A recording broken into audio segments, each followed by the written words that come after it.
The Front Row Back Row podcast is a show where two grad school buddies discuss physical therapy entrepreneurship. I helped guide a company to an 8-figure exit, and I'm now starting my own mobile company. Brian grew his mobile practice to 4 clinics, and he's now doing $1 million in revenue. Join us as we help you grow your own business.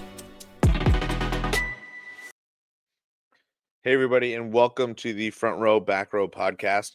My name is Dr. Brian Wolf. I'm a physical therapist with Physio Growth. So this podcast is brought to you by Physio Growth. I am flying solo today, so I do not have Owen with me. So for those of you who are always listening to this podcast and love me, here's your wishes come true. So I know that's not many of you, but that being said, I'm flying solo today. We'll see how this goes. And a little bit different format. We're trying to test out some different stuff. So it could flop. It could be amazing. But today, I wanted to recap a call that we had within Physio Growth with one of our business owners. And she asked a really good question. And I think that it's important for us to talk specifically about what do I do? Here was the question, and I'll bring it up very specifically for it. And I might butcher the topic, already off to a rough start. But what she asked was, she said, I am training somebody. I have a new employee coming on. And when onboarding a new hire that is per diem, how do you pay them during a training period? And so a lot of this is a really good question because, a lot of you know that I have a company that has multiple locations. We do have some per diems. We have mostly salary employees. So this always comes up, and I thought it was a really interesting topic. So I think that it's important to think about. So again, for those of you who are cash-based practitioners or small entrepreneurs, solopreneurs or whatever who listen to this podcast, or those who have bigger businesses, this is an important understanding of the difference between salary and when you have people who are per patient or per diem in any capacity, right? The reality of the cost benefit analysis from a standpoint of financials can be really lucrative in either direction. And I'll give you an example. Meaning, if I have somebody who is a salaried employee, it means essentially I am going to pay them more money up front to build up their business in our practice of physical therapy. So if I'm paying somebody a salary, essentially I'm paying them more money for me to basically ramp them up, right? So during that ramp up period, I'm taking it on the chin a little bit. That's just what that is. That's the reality of business when you're doing that salary.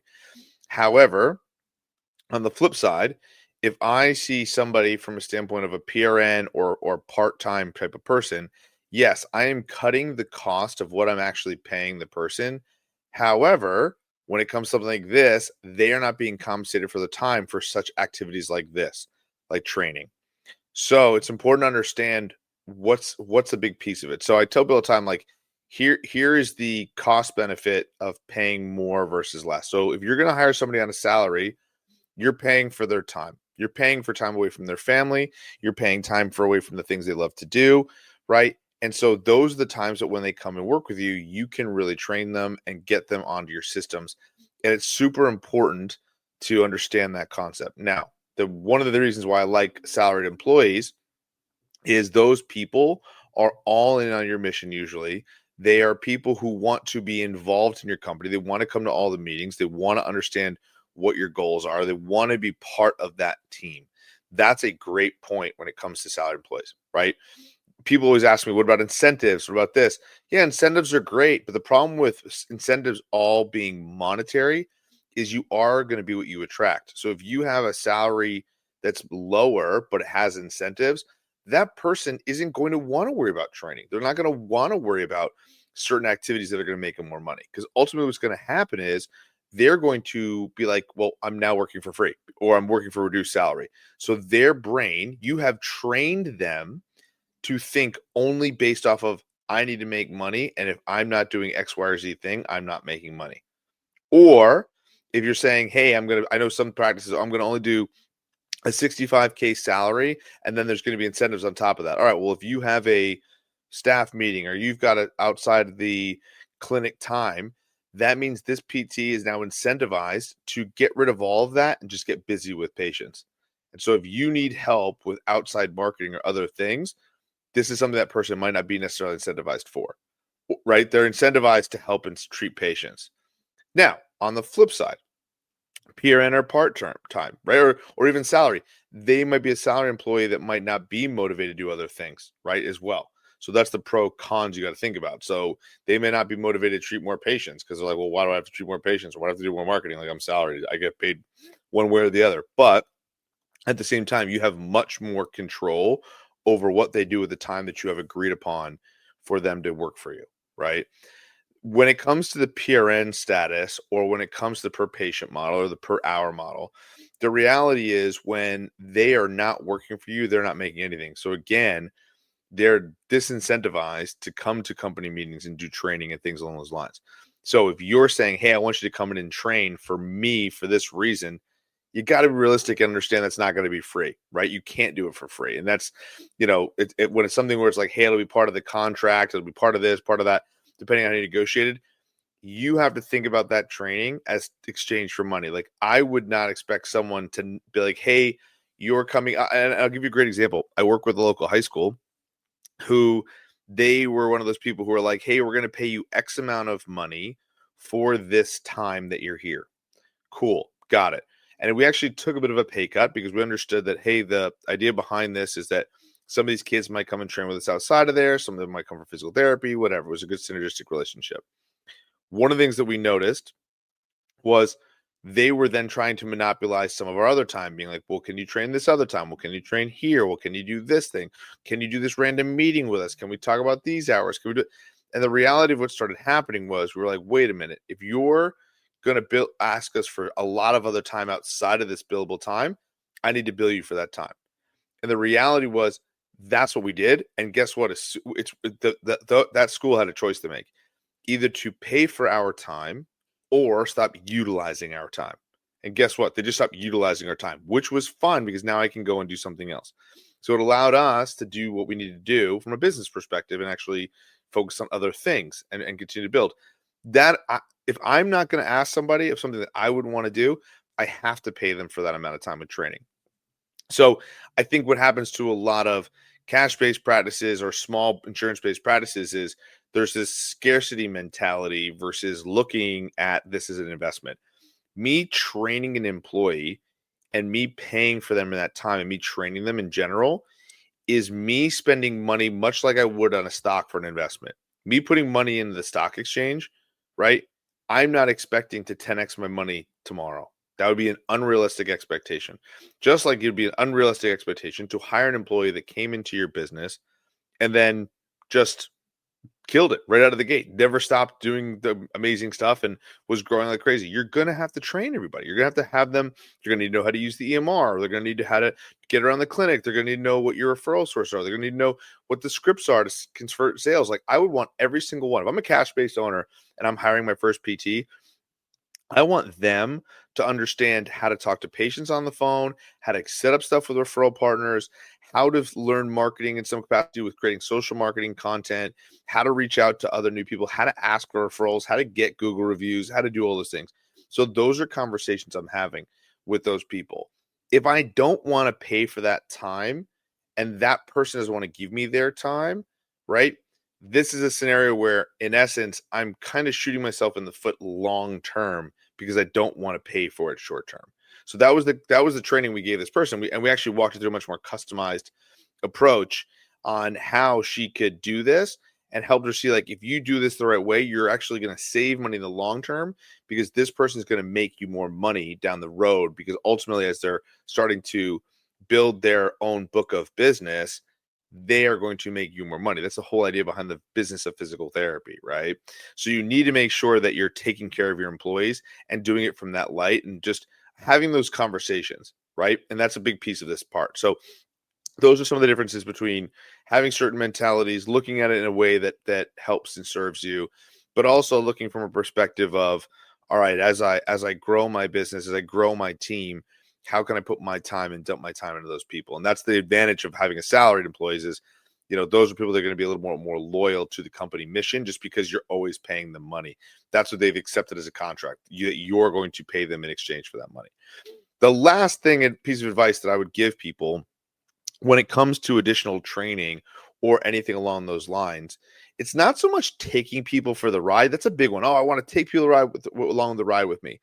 I'm not opposed to that. I want to help people.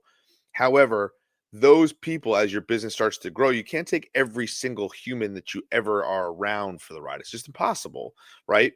So what you want to do is you want to maximize the bang for your buck. You want to really dump as much of your time and energy and training into the key people that you have to grow your business.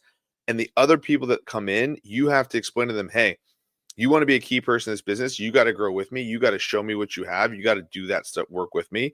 And what'll happen is over time, you will find the right people that you can optimize and put as much of your effort into to train them.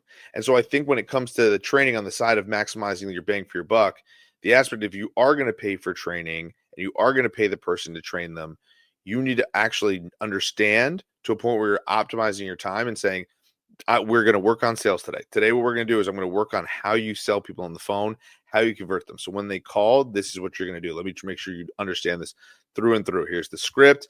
Here's how you talk to the person.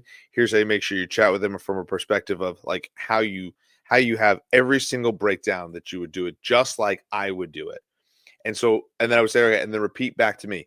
Here's how we do it. Repeat it back to me. How would you do it? And then again, honing in your training side of it. So that way that you don't feel bad paying for it because you're like, that person's going to convert the next 50 of his sales. And that's going to make me tenfold the money back.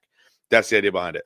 If I have a new system that I'm using, like a new CRM, like if I have GHL, like that, something like that, what I want to do is I want to train my staff on using that new software. That's incredibly important. If they don't know how to use the software, that's a problem. That's not going to work for me, right? Ultimately, they're just going to be screwing around and not doing what we're, needing them to do. And ultimately, they're not going to be charging people. They're not going to be, converting somebody from that perspective. That's a problem too. So whenever you see a hole in your organization that only stops with you, if you're the bottleneck and no one else knows how to do it, you need to stop and train those people, right? Guys, if you like this kind of information, you like this, we do these kind of things in Physio Growth all the time, physio-growth.com. We'd love to have you guys and talk to you about this. And please hit that follow button. Tell people and friends, friends that are physical therapists, chiropractors, people who own gyms. These are great conversations we have all the time. We'd love to talk with them. So that's my plug for our podcast. And kind of to sum up that last part of the training, this person basically thought about it a little bit differently, where she said, okay, for this week or two that I'm training this person, I'm going to pay them basically 3 times more money than I expected to pay them. But we explained to her, the more that you work on this employee, the more that you work on that relationship, the less scared you're going to be about that person leaving. It's also really important that if you have that mentality, like, well, what if they leave, Brian? Well, what if they leave? It's also really important to understand that you're focusing on the wrong thing. What you're focusing on here is you're focusing on how much am I going to pay this person to train as a brand new employee? And ultimately, if you have that mentality and you have that mindset, I just spent all this time getting this employee and getting them to be part of my organization. Well, if they're basically saying, hey, I'm upset or I'm nervous or I don't like that I'm not being paid, eventually it leaves a bad taste in their mouth. And maybe down the road in a year from now, you're in the same boat because that person's now unhappy and leaving. So you got to think about how I can take care of this person, how I can take care of these employees, how I can make them part of my team and bring them along for the ride, quote unquote, right? That's the mentality. It's not necessarily about paying more and more money. It's more about how to help them build and grow with your mission, your company mission. So it's always important to always be hiring and always be looking for people, even when you're staffed, because that will make sure that you're properly staffed versus looking backwards and saying, oh my God, I need somebody now. I need somebody now. I need somebody now.